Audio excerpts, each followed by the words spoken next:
Welcome back to పెద్ద express. చూడండి, చపాతీలు చేసేసుకున్నాక దోశలు వేసుకోవాలని రావు కదా. చూడండి, ఇప్పుడు రాత్రిపూట చపాతీలు వేసుకున్నాక కడిగి పెట్టేసుకొని ఇలా నూనె ఎక్కువ వేసుకొని దాన్ని బాగా రుద్దుకున్న తర్వాత ట్యాప్ కింద పెట్టి ఆ నూనె వంచేసేయాలి. తర్వాత చూడండి, ఇలా ఉల్లిపాయతోటి కొంచెం రుద్దుకోవాలి. ఉల్లిపాయతో రుద్దుకొని మళ్ళీ పెనం వేడెక్కిన తర్వాత దోశ వేసేసుకోవాలి. చూడండి, నేను రాగి దోశ వేసుకుంటున్నాను. చూడండి ఎంత బాగా వస్తుందో చక్కగా. దీనికి కావాలంటే మీరు ఎక్స్ట్రా ఏమైనా యాడ్ చేసేసుకోవచ్చు. చూసారా, ఈ రెసిపీ ఏంటో నేను తర్వాత పెడతాను. ఇప్పుడు మీకు పెనం చూపించడం కోసం రాత్రి నేను చపాతీ చేశానండి. అది రాత్రి క్లీన్ చేసి పెట్టేశాను. కొంచెం నూనె అప్లై చేసి ఉంచేసేయాలన్నమాట.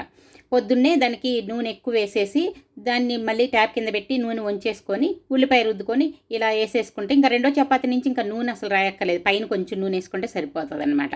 ఎలా ఉందండి ఈ టిప్? మీకు నచ్చిందా? అయితే ఇంకెందుకండి, లైక్ చేయండి. మీరు కూడా ఇలాగే రాత్రిపూట ఏదైనా రోటీ చేసుకుంటే కడుక్కొని నూనె అప్లై చేసి పెట్టండి. పొద్దున్నే ఇలా వేసుకోండి. వెంటనే లైక్ చేయండి. బాయ్.